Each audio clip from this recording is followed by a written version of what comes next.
everyone, and welcome to the Tifton Talks podcast. This is episode number 8. In this episode, I have the honor of speaking with Brandon Gandy, an active member of our Tifton Talks Facebook group, but also an Uber driver, a Lyft driver, and now an entrepreneur with a new company he has started called Ride Local. Ride Local is a ride-sharing company in the vein of Uber and Lyft, but with various differences. One difference is the cost of the ride for the customer will be lower, and the money the driver makes will be more equitable. But enough of me trying to explain it to you. How about we let Brandon give us all the details? Well, hello, everyone, and thank you. We have today with us Brandon Gandy, who is a member of the Tifton Talks Facebook group, and he is doing something interesting, I think, for the community. So, first off, Brandon, let everybody know who you are, what your background is, and then we'll get into what it is that you are actually going to be doing for this community. Okay, yeah. So Brandon is my name. I was born, raised here pretty much. I moved away for a little while, but, I've since come back. My family's been here, all my life. Went to H Street, went to Matt Wilson, went to, I didn't graduate from Tift County High, though. That's the point where we moved away. But I would have graduated in 2005. I did come back and I went to ABAC for a while. And I focused in web design, which I don't even know if they still have that anymore. I didn't finish, but I learned enough to know how to use WordPress, basically. And for a while, I had Tifton web design going here for quite some years, actually. Oh, that was you. Yeah, that was me. Unfortunately, I don't think Tifton knew what the internet was at that time, so it didn't do very well. And I sort of I pivoted from that to driving Uber and Lyft, doing DoorDash, and I traveled around with it for a while. I started that in 2019, and I was, I toured all of Florida, unfortunately, all of Georgia, Tennessee. I made it all the way out to Oklahoma, and then. Now, this was doing the Uber thing. Yeah, doing Uber and Lyft and DoorDash. It varies from state to state and city to city what they allow you to do. So it just depends. It depended on what I was able to do, because each city and state has different rules and regulations for that stuff. So some cities I could do Uber and Lyft, some I could just do Lyft, others I could only do DoorDash. But yeah, and then after the pandemic, yeah, it's crazy. They're so scattered and they have all this stuff going on. But after the pandemic happened, I had to come back because everything shut down and traveling was pretty much done. And I focused mainly in Jacksonville, Florida, for I'd say the past 3 or 4 years, and lived here. So I've been going back and forth, which sucks. 3-hour drive, give or take, 2.5. And yeah, so finally I was like, you know what, maybe it's time to try Tifton out again, the Tifton area, and see, what's going on with it. And so for the past couple of months, I've been bouncing around here, just locally, and I think we're caught up on all that.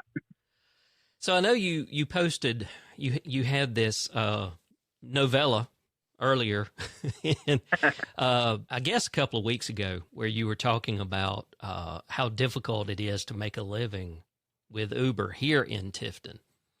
Yeah. And I guess at some point, I don't know exactly when, but maybe you do, we did have something called Grab a Cab, I guess, but they went out of business. Is that what it was called? It was a cab service, right?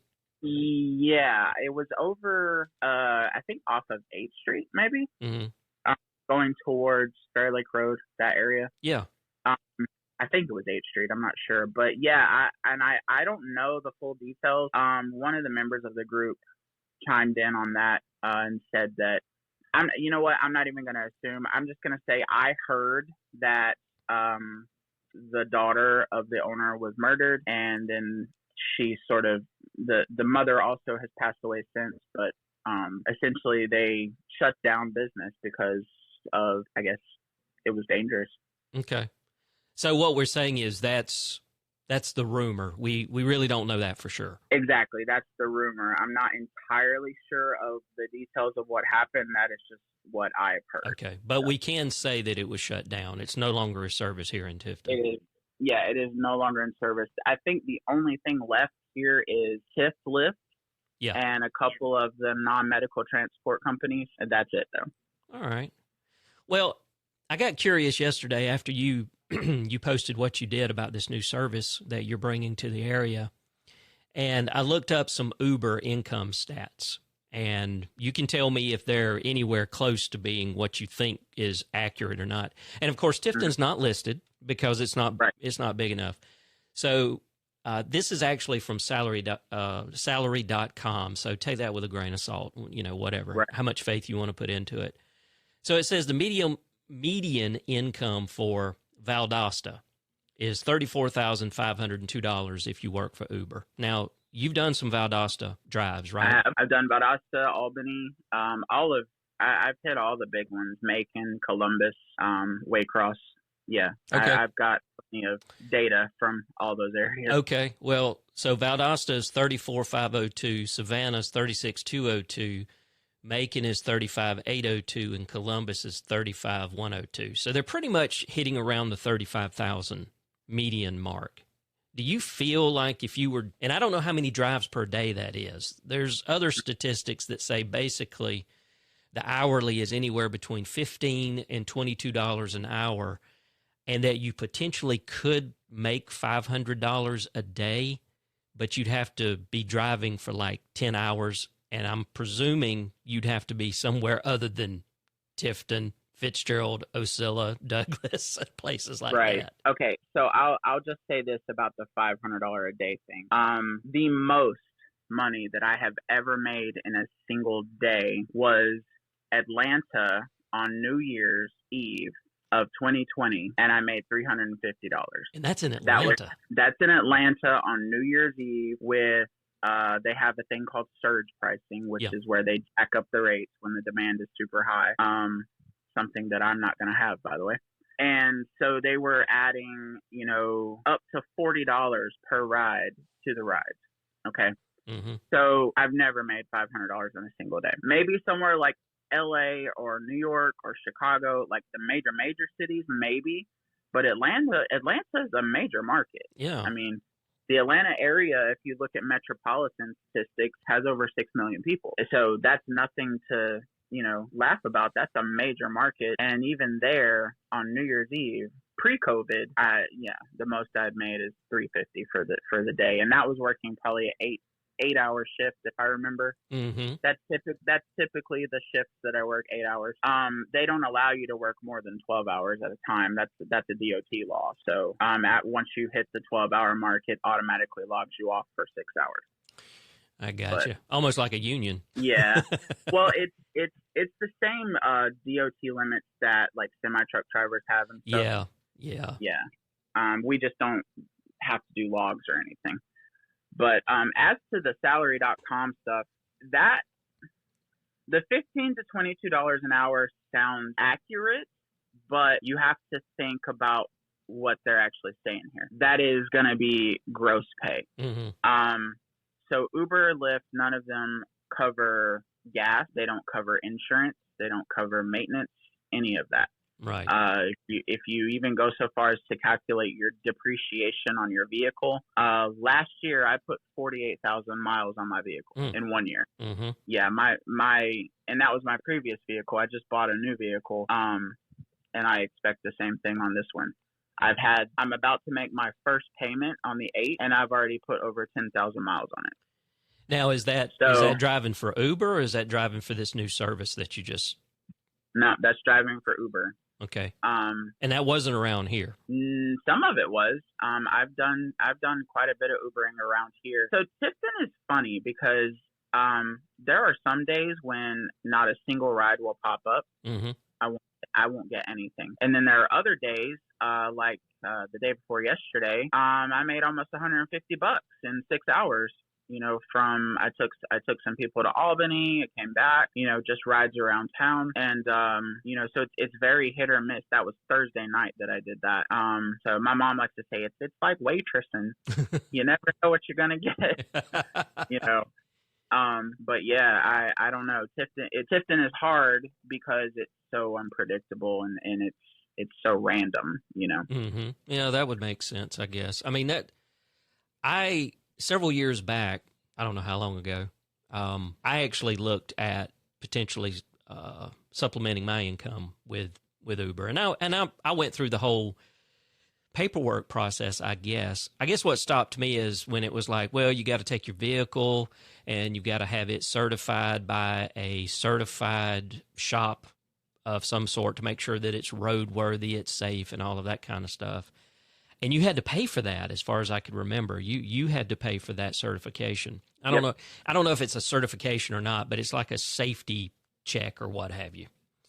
And honestly, most dealerships will do that safety check for you for free. Oh, okay. Yeah. Well, and one of my clients, because I am an IT consultant, one of my clients is a large car dealership here in Tifton. I won't say who, but I probably could have gotten that done with them. But then I had the thought, I was like, how much work would I actually get? How much demand?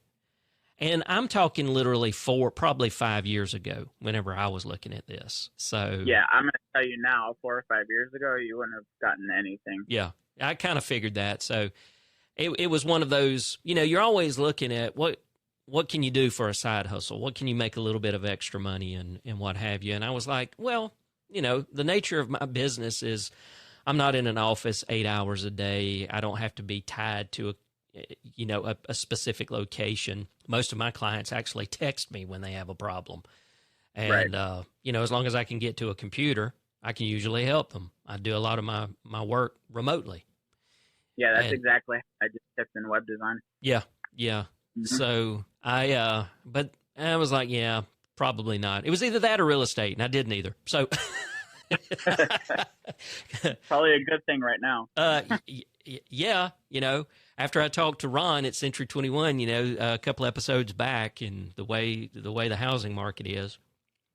Well, not just that, they've started this whole legislation process about the the commissions. The closing fees. Yeah.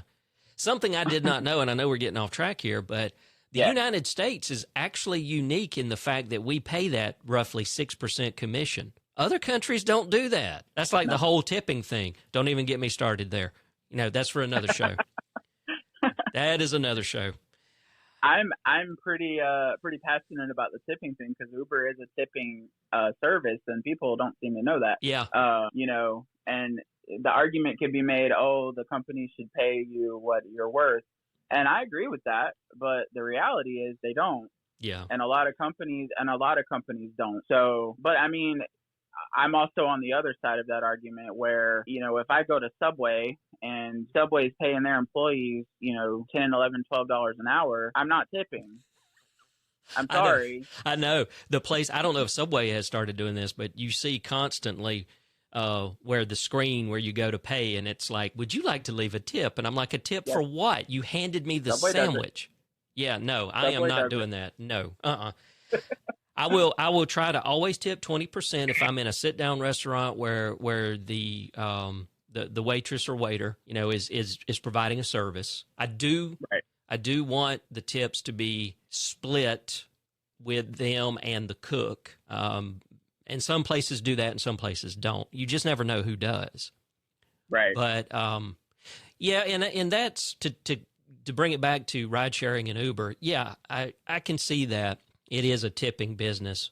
Do you have a sense of all the time that you've done this type of work? What is on average would be the cost of a ride? Let's say and if you don't want to give me specifics, that's fine, because I don't want you to any trade secrets or anything like that.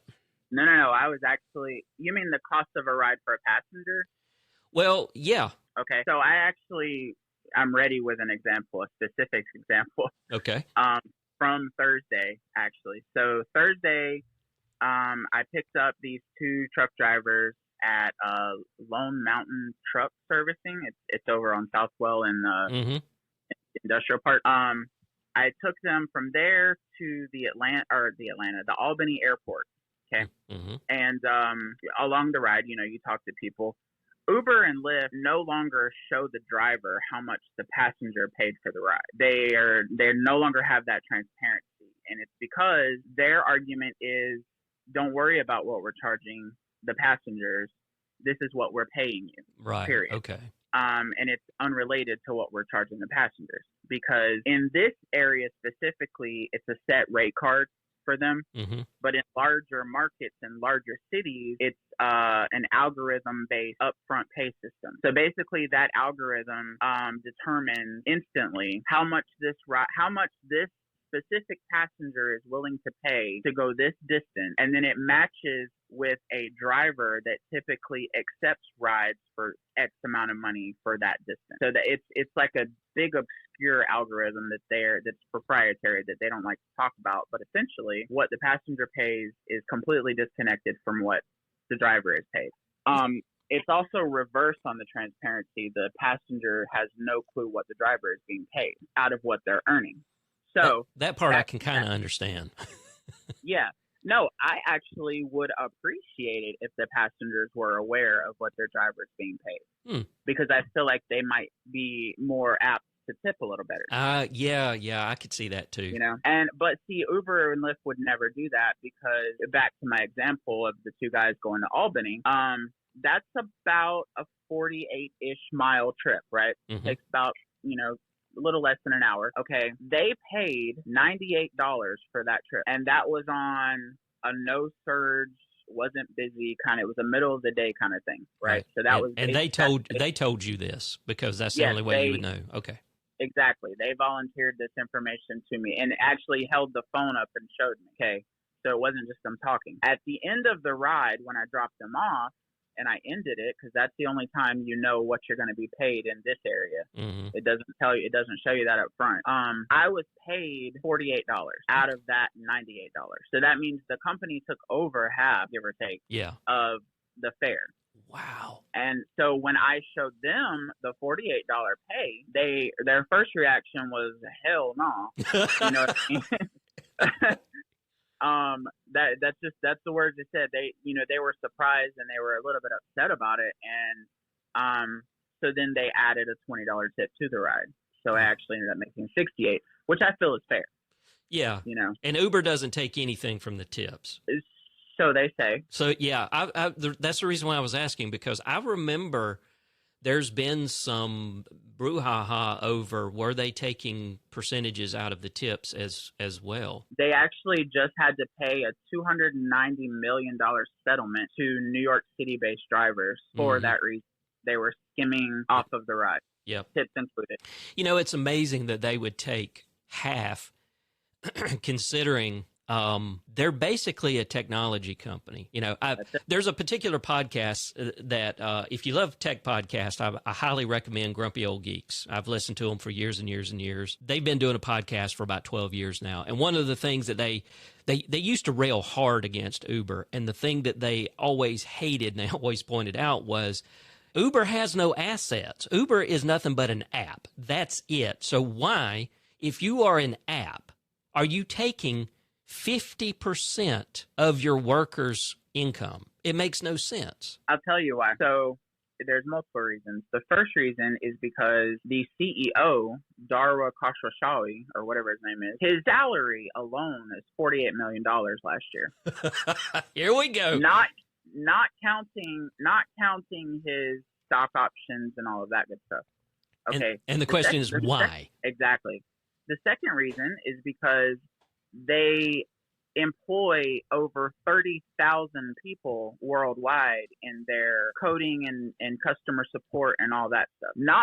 We're not talking about drivers, because drivers are not employees. Correct. Drivers are independent contractors. Except in California, I think, or did that get reversed? I can't keep up with it. They're still considered independent contractors in California, but California, it's called Prop 22. They passed a law that sort of created a hybrid between employee and independent contractor. Mm-hmm. So they're independent contractors, but they also receive like minimum wage protections and some benefits and things like that. But that's only in California. Mm-hmm. Mm-hmm. So that's the other reason they're able to take over half, is because we're not employees. They don't owe us anything. What we said you're going to get paid is what you got paid. You accepted the ride. You did the work. That's what you got paid. that's the end of it, Mm-hmm. So, and there is a big push to fix that part of it because, if your minimum ride, if say you book a ride on Uber and you're only going a mile up the road, okay, that driver might be 5 miles away from you. So he has to drive 5 miles to pick you up, which he's not paid for, by the way. The rate calculation is only from the time the passenger gets in the car to the drop off. Okay. So the miles and time driven on the way don't count. So then I take you that mile, drop you off. I'm paid the minimum rate, which is $3.75 for that ride. $3.75. $3.75 is the base pay for anything under, I think, 4 miles. Okay. You get just the base pay. So $3.75 to drive 6 miles, basically. After you calculate whatever, it depends on your car, of course, Mm-hmm. but you calculate your gas and your mileage and your wear and tear and all of that. You're not making minimum wage doing that. Right. Especially if that train is going through the middle of Tifton. You know what I'm saying? You're literally losing money sitting there while the train is blocking the road. Yes, I get that. Absolutely. I say that because that happened to me the other day. I was like, oh, come on. So yeah, that's how they're able to get away with that because they have no one to answer to. There's no rules or regulations except in certain states and cities that require them to do this or that and the other. So there's nothing that can really be done about what they do. And it's like, well, take it or don't drive for us. And so I'm still driving for them, but I'm also in the process of not. Okay, so that brings us to the whole point here, and I appreciate you taking the time because I've learned more than I knew about Uber, and I'm presuming it's probably very similar with Lyft as well. They copy each other. Yeah, because I think Uber was first, and then Lyft came out, because Lyft is the one that used to have the little pink mustache. On the front of the cars. I guess they don't do that anymore. They don't do the mustache. They used to have the little pink light too. I actually started on Lyft, and I picked up Uber a little bit later. But I'm still on both platforms. Okay. I drive for both. So what you've decided to do is create something basically as competition for them in this area, I guess, and you're calling it Ride Local Tifton. Yeah. So Ride Local is the actual business name. Okay. Tifton is, you have to tack that on. Because eventually my big picture plan is to have Ride Local in multiple small areas. Whenever you develop something like this, and even Uber and Lyft started in just San Francisco. You have to create a service area, and you can't really say, oh, I'm going to give rides all over Georgia, at the beginning. Mm-hmm. So I want to start with the Tifton area, and then, eventually Valdosta, Albany, branch it out slowly but surely. All over South Georgia. That's my goal. I would love to, have something like that going, because coming from a driver's point of view, I know the ins and outs of it, and I also know what most drivers and riders don't like about Uber and Lyft. So I took that knowledge and I'm like, okay, well, what can I come up with that answers those issues, or addresses those issues? Mm-hmm.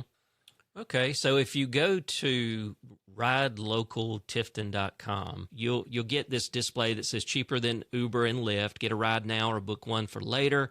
Pay your driver directly at the beginning of the ride. Drivers earn 80% of all fares and 100% of tips. All drivers have been vetted and have passed a criminal background and DMV check.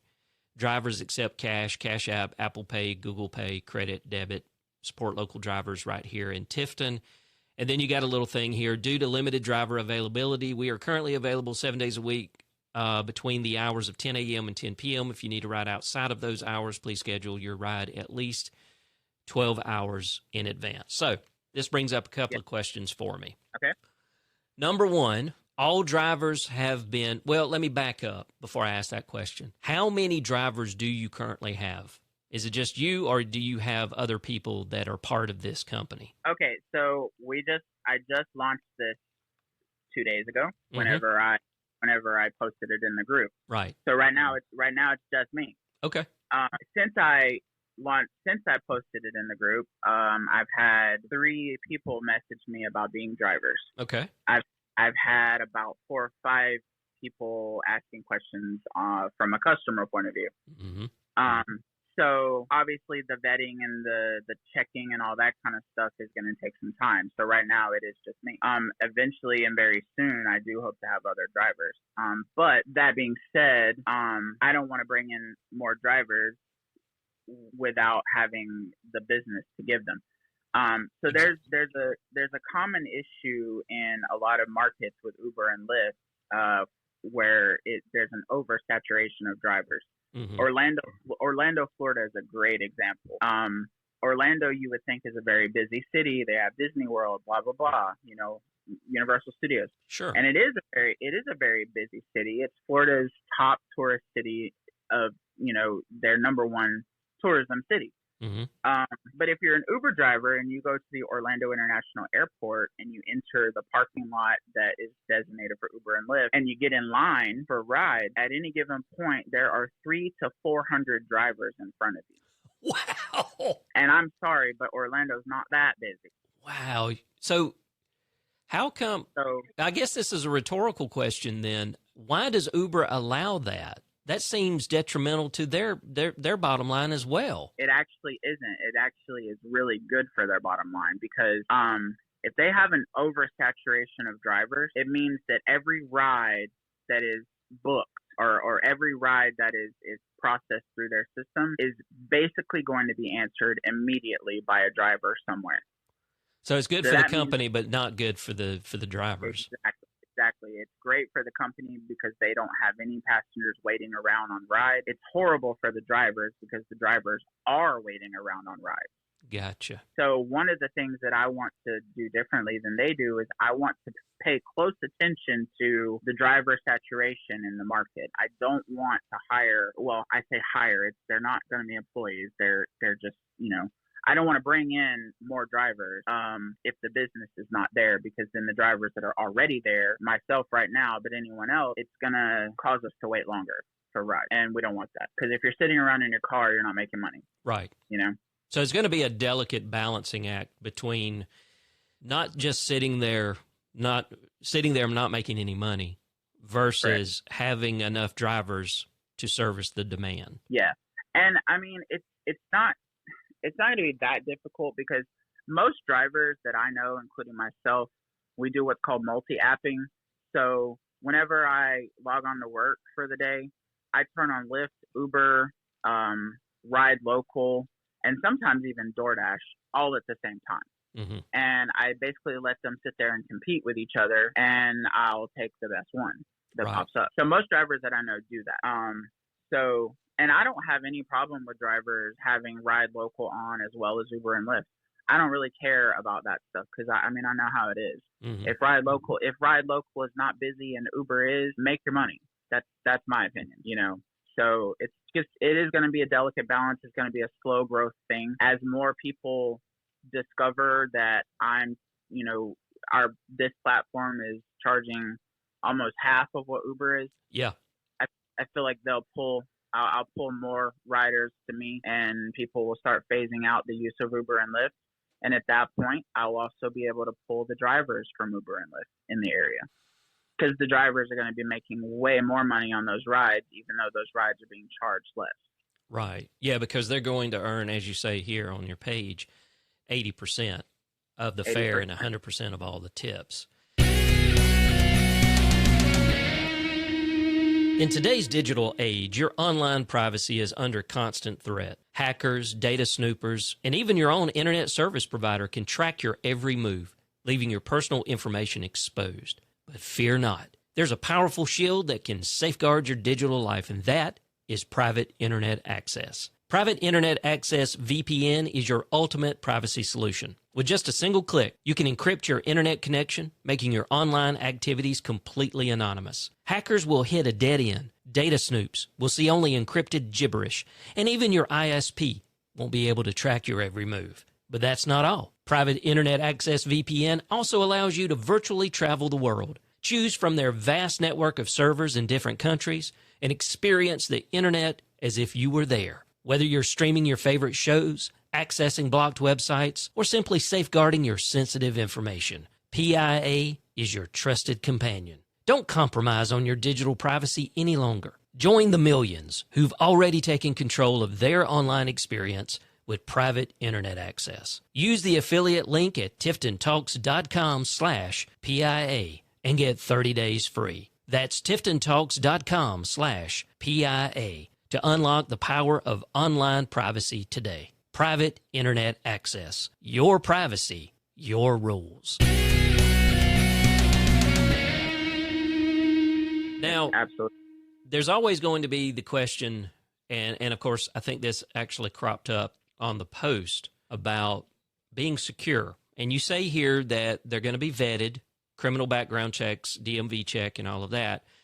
And you and I talked about before we started recording, and you're okay with mentioning this. This app is driven, the backbone of it is actually a company that does this type of stuff worldwide. It's called Ondi app.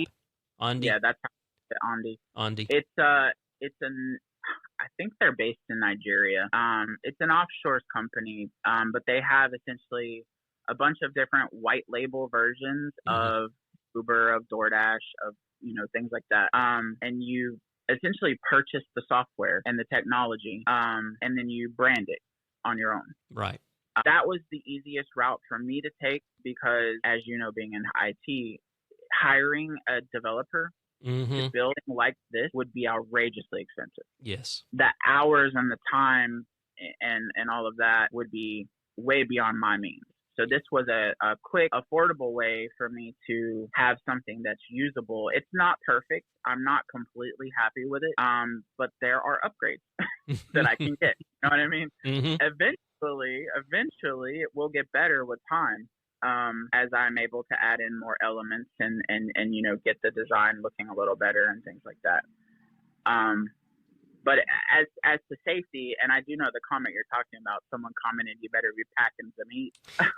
Yeah, I mean, well, luckily here in the state of Georgia, you no longer have to even get a permit for concealed carry. So, yeah. Here's some things about that are very interesting that I think a lot of people don't know. So in Uber and Lyft terms of service, both drivers and riders are not allowed to carry firearms inside the vehicle. Okay. There was actually a story a few years ago of there was an off-duty police officer driving Uber in his off hours to make some little extra money. He was taking this very drunk girl home from a club, and she was essentially passed out in the back seat. And the jealous boyfriend wasn't aware that it was an Uber and ran the car off the road. And he got out of his truck and raised his arm as though he had a gun, and the off-duty police officer shot him 3 times and killed him. Florida deemed that as a justifiable homicide. Well, I mean, it is Florida. Well, oh yeah. Well, the whole thing was caught on dash cam. The driver had a dash camera. Yeah. So there was evidence of everything, and you do see in the video the guy raising his arm as though he had a gun. It was actually a cell phone in his hand, but he raised it as though he had a gun, and the driver shot him. Florida deemed it as a justifiable homicide. Uber banned him as a driver from the platform for having a firearm. Right. Well, out of those two, just as a side note, I think I would be okay with being banned from Uber and not being put in jail for what is considered a justified shooting, because absolutely, and not to get too far in the weeds, but that is what they have to deal with in all 50 states. And, we got bad apples in the police force, just like we have in anything else. And that's not a commentary on anything. I'm just saying, you never know. I don't want to be put in that position. That's the reason why I'm not a cop. I completely agree with what the cop did. Yeah, me too. There was nothing wrong with what he did. He was protecting himself and his passenger. The idiot that ran him off the road should have never done that. I mean, and you make decisions that at the end of the day could cost you your life, and that's what happened. What I don't agree with was Uber's reaction. Yeah. Because of their terms of service, he now no longer can use that as an extra income because he was justifiably protecting himself and his passenger.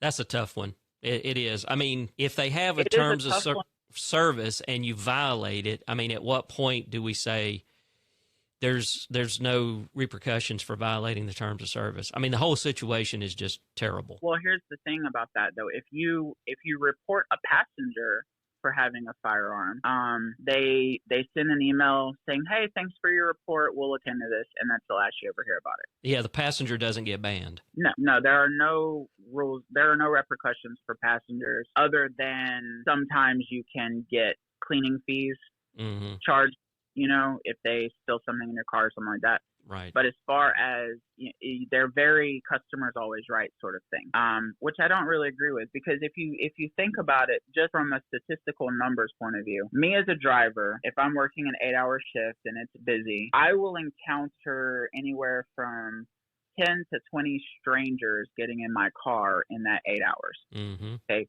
you as a passenger, you might take 1 to 2 Ubers a day if you're using it as a main means of transportation. Right. So you only encounter 1 or 2 strangers a day. So just from the numbers alone, I am way more at risk for violence and for safety issues than a passenger is. I agree. But Uber and Lyft don't really acknowledge that. So well, I put on there all drivers have been vetted and passed criminal background check and DMV check, and they do. I have. Obviously, I'm on Uber because right. Uber and Lyft require that too. Well, that's the question I wanted to ask. Who's doing that? Is that something that this company is doing for you, or is this something you're going to have to do? No. So I am going to be running this slightly differently than Uber does, because Uber has this sort of way of calling us independent contractors but then treating us like employees. I want the drivers to be true independent contractors, which means if you're a driver for Ride Local, you are entirely self-employed. This is your business. Okay? Which means for any sort of background or criminal checks or anything like that, you need to go get that and upload it to Ride Local. Gotcha. You can go to the Tifton police station and get a criminal history report for $5. Most of the time they give it to you for free if it's for any sort of employment or anything like that. And you can do the same thing with the DMV. You go to the DMV, you get a report printed out. There you go. I don't know how much that one costs, but it's probably not that much. And then you upload that to the system. Because in my opinion, if you're a general contractor, why do I have to pay for your criminal history stuff? This is your business. That makes sense, and I completely agree with that. I mean, I'm a one person LLC. I am my business, and I have to pay for everything. Exactly. Exactly. So. You pay for that. You pay for your gas. You pay for your maintenance. All that. Like, it's all on you. That's why you're getting 80%. You know what I'm saying? As a driver for Ride Local. That does okay. So that brought up another question. Doesn't Uber offer some type of additional insurance to cover your vehicle that you can pay for, or am I misremembering something? No. So the way the insurancing works on Uber, it's broken down into 3 phases as far as insurance companies are concerned. Phase 1 is where you're not online, you don't have passengers, you're just in your car it's private. All right. In phase 1, your own private insurance is covering your vehicle. Okay. All right. Phase 2 is where you turn on the app and you're waiting on rides, or you've been assigned a ride and you're on the way to get them. All right. At that point, it's sort of a bridge between your private insurance and Uber's insurance, but you have to carry what's called Rideshare endorsement on your insurance. Okay. And not all insurance companies have it. I know Progressive doesn't do it anymore. Geico does. But it's essentially something that you have to add to your private insurance to let your insurance company know, okay, there are times when I use my car for commercial purposes. Because if you're in an accident or something happens and you don't have that endorsement, and Uber or Lyft refuse to pay out, your private insurance is also not going to pay out. Right. Because you were using your car for commercial purposes. All right. So then in phase 3 is when the passenger actually enters the vehicle and you're doing the ride. At that point, it is completely on Uber's general liability insurance. But here's the catch with that. It's just general liability insurance policy, not specifically auto coverage or anything like that. So what would have to happen is the passenger and you would have to sue Uber to get any sort of payout for anything. Right. So it's not as pretty as it seems, and you're not as protected as you think you are when it comes to that. So the way that I'm going to address that is, again, you're a general contractor or independent contractor. Mm-hmm. Insurancing is on you. Yeah. If you choose to drive your car and use it for commercial purposes without proper coverage, that is a decision that your business is going to have to make, because the passengers are not paying Ride Local for the ride. Mm-hmm. They're paying drivers directly. So Ride Local is our customers are the drivers. The drivers pay us. I got you. The passengers pay the drivers. So in essence, if you want to drive for Ride Local, you could spin up your own LLC for an extra little protection. I encourage drivers to do that. Yeah, I would too. I would too, because I mean, like with my LLC, I pay quarterly for a business liability insurance. Yeah, absolutely. If I fry somebody's computer or what have you like that, then I'm covered with that type of stuff. And you don't necessarily have to have full on commercial auto coverage to do this. Mm-hmm. You only need that rideshare endorsement added to your private insurance, because what that does, from what my insurance agent explained to me, is it's an elevated full coverage policy. So essentially your coverages go up to like 150,000 mm-hmm. instead of just the 100,000 that you would get with full coverage, and it allows them to pay out during the commercial usage. Gotcha. So you don't necessarily have to go full commercial auto. The rideshare endorsement is sufficient.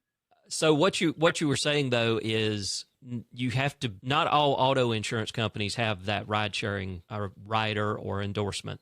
No, yeah, it's called rideshare endorsement, and I know Progressive no longer does it. They used to. Geico does, and there are even some private, like other insurance companies that are specifically designed for that endorsement. Mm-hmm. So you can have Progressive, for example, for your normal coverage, and then you could go with the other insurance company for the rideshare. Yeah. I'm with Farm Bureau for everything, and I have no idea what they do when it comes to that. But I'm not planning on being one of your drivers either. So yeah. I think I've also checked with State Farm. I don't think they do it either.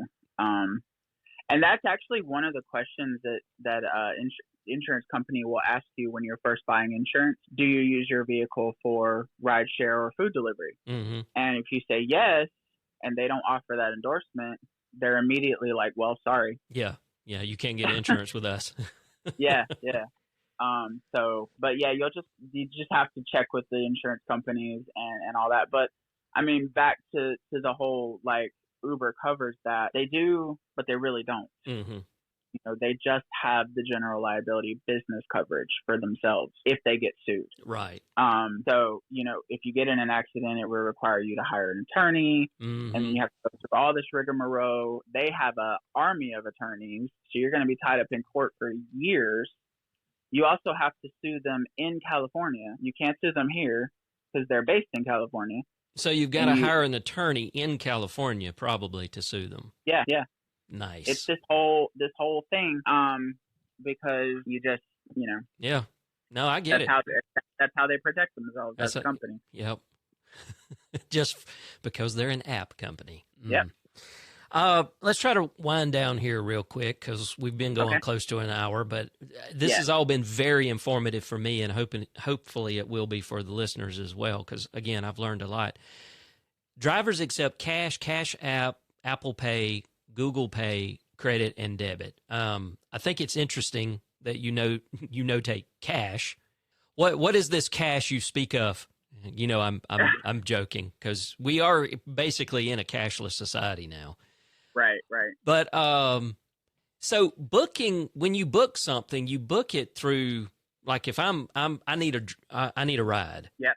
So I click book a ride. This is all web based. Yeah. So how does the payment part of it work? If I'm paying through like Cash App or Apple Pay, Google. Right. So basically, just to walk you through the ride. So you go to the website, you click the book a ride button, and then you put in your pickup, your destination, you verify your phone number with just a code.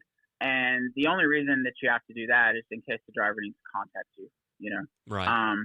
And then you put in your name, and that's it. And it'll tell you at the bottom how much the ride is going to be, and you hit book ride. All right. Once the driver arrives, you get in the car, you verify, who your driver is, because the app will still tell you. It'll show the picture of the driver. It'll have their car, their license plate number, all that good stuff. So you're able to verify the car to make sure that it's your driver. And of course, they'll have the name that you put in as well. Once you enter the car, the driver will already know how much the ride is. You pay the driver right then before the ride starts. And you can pay the driver with cash. The driver will have a cash app that you can use. And then Apple Pay, Google Pay, and credit debit, all that's processed through Square. Okay, so I guess what I'm trying to nail down, because I'm a stickler for the process. Yep. If it's, because I do have Cash App on my phone. So do I have to ask the driver for any information to be able to pay him, or is it something that's automatically going to pop up on my phone? It's not going to pop up on your phone. Because remember, you don't pay Ride Local, you pay the driver. Right. So if you were to pay through the phone, through the app or anything, you would be paying Ride Local. So I have to say, hey, how do you want to be paid? And they say Cash App, or I say, I've got Cash App. Do you have? Because I'm pretty sure they're all going to be. I guess you want them to be able to take all of these forms. So my idea for that part of it is there will be signs hanging off of the back of the front seats. Okay. With like the Cash App QR code. Okay. So if you'll get in the car, the driver will greet you, and the driver will say, hey, okay, so your ride is $8.25 today. How would you like to pay for that? And I'm going to do Cash App. Okay, well, the QR code's on the back of the seat. So okay, there you go. Or you could say, here's cash, keep the change. Or I want to pay with Apple Pay, Google Pay, my credit or debit card. So that's the credit and debit card is going to have to be the tap kind. Yeah.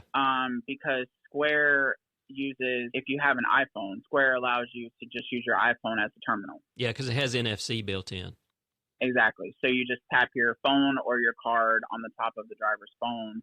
The payment's done. You get a receipt, etc., and you're good to go. So in other words, drivers, if you don't currently have an iPhone, you probably should get an iPhone.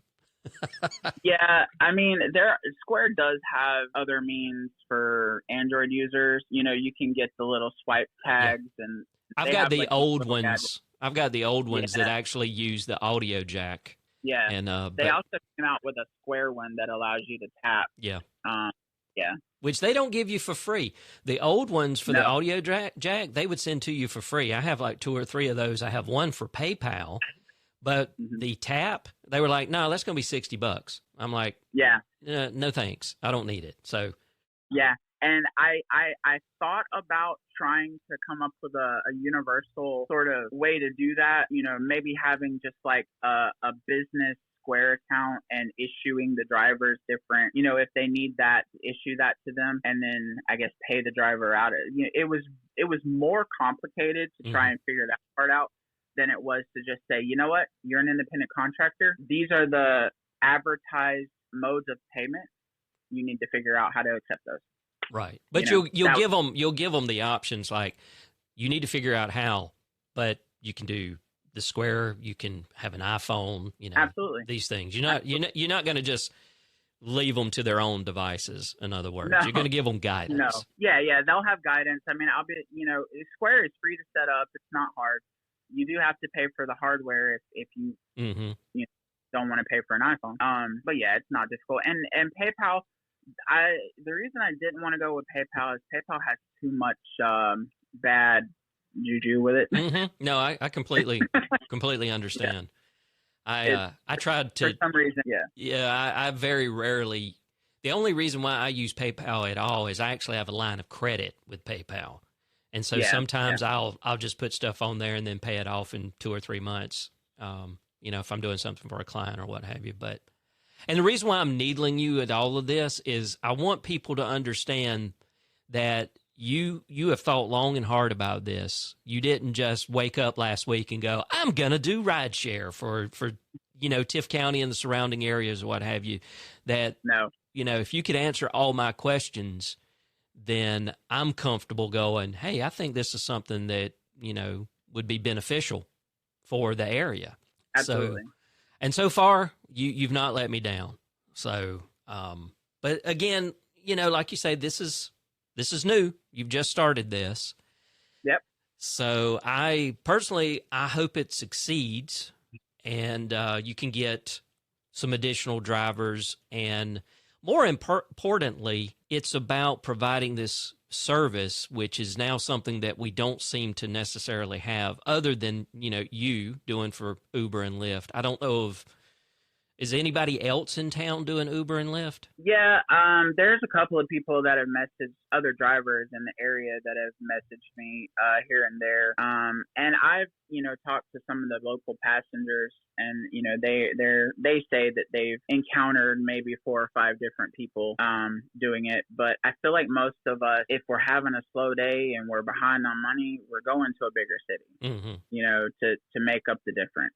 So it's really random and sporadic as far as who's here at any given time.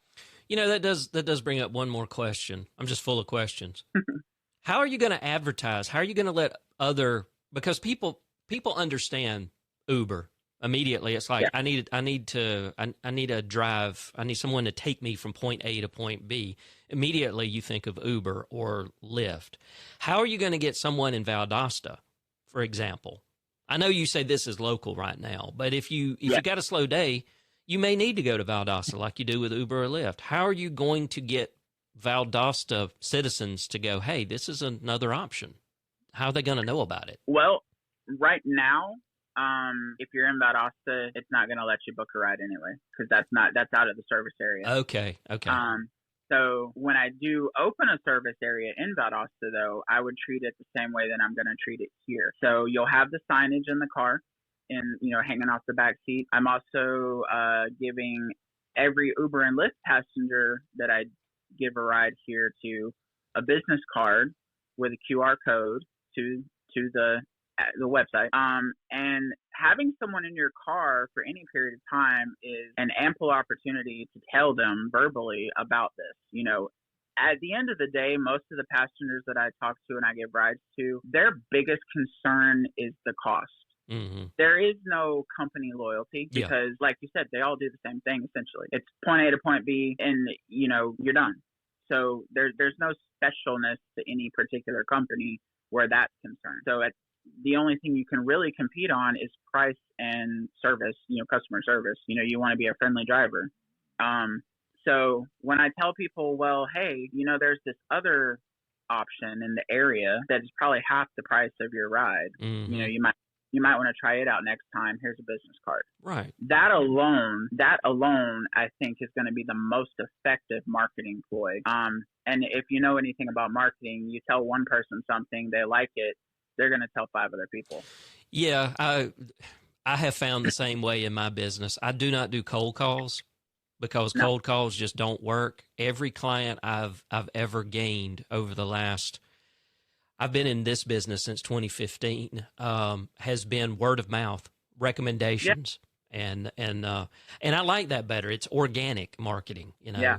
So I think that'll work really well for you, hopefully in the future. All right. Well, I think I've exhausted all of my questions about this new service. Now, what's the best way if anybody's got questions that we didn't answer, or maybe they want to be a driver, they're interested, or maybe they want to be a passenger? How is the best way for them to get in touch with you right now? So I'm still in the process of creating all the social media accounts for the business. Like I said, it's only been 2 days. The best way to get in touch right now is to just email support@RideLocalTifton.com. Okay. So that is support@RideLocalTifton.com. Yep. Okay. And I'll get that email and I'll respond to any questions anyone has. As far as new drivers, you're welcome to email and, let me know that you're interested, and I'll definitely save your contact information.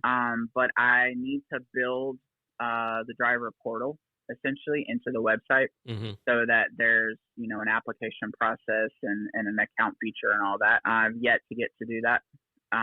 So once that's in place, then I can start taking, applications for new drivers. I will say this about the new drivers: when I do start accepting new drivers, your vehicle will need to be inspected in person by me. Because I've heard too many horror stories from passengers of people being picked up in, 2009 Toyota Corollas with no bumpers. That's just not going to fly. I am going to have some pretty strict standards when it comes to the cars and cleanliness and things like that, because that's just one of my pet peeves. There's no reason you should be giving strangers rides in a car that's full of trash. Just don't require a new Cybertruck, please, because Oh God.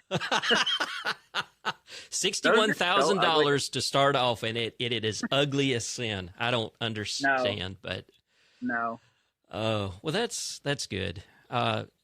So you're taking rides today, right? If someone needs a ride. Yeah, as soon as I get off here, it's all going online again. And here's the thing: if you ever try to book a ride through it and it stays stuck in like the searching for a driver mode, cancel it and go in and pre-book it, like pre-schedule it.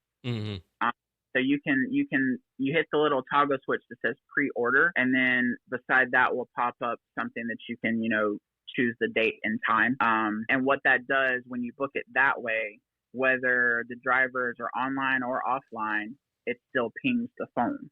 Okay. Whereas if you try to do an on-demand ride right now, right then, it's not going to ping if there are no drivers online. It's just going to stay searching. Gotcha. Okay. Well, that's good to know. That's good to know, because you can't be on call 24/7. No, really can't. And it'll be easier once I get some more drivers going. There will be different people work at different times. But like I said, they're not employees, so I can't tell them when to work. They're going to work when they want to. Right. So. Well, that sounds great. Anything else you want to share before we get off here? Like I said, I think we've dug deep into all of this, and that's what I wanted. Whenever I saw you post this, and I was like, yeah, this is something I think we need. So I really wanted to talk to you about it. So anything else you want to touch on that we didn't? No, not that I can think of. I think we've pretty much covered all the bases that we have right now. It's going to grow with time and get better with time. That's all I can say. I'm committed to it. I mean, like I said, it's been a year in the making, and I'm not going to just, this isn't working, scrap it. Yeah. It's not going to happen. Yeah, that's the thing everybody needs to understand. You didn't just, like I say, wake up last week and go, I'm going to do this. You've been working on it for quite a while, and you've got the experience of working with Uber and Lyft, and you know the dirty ins and outs of that. So I think it gives you a unique perspective to start something like this. So I'm not sure I'll ever need it, but I know there are folks out there that will.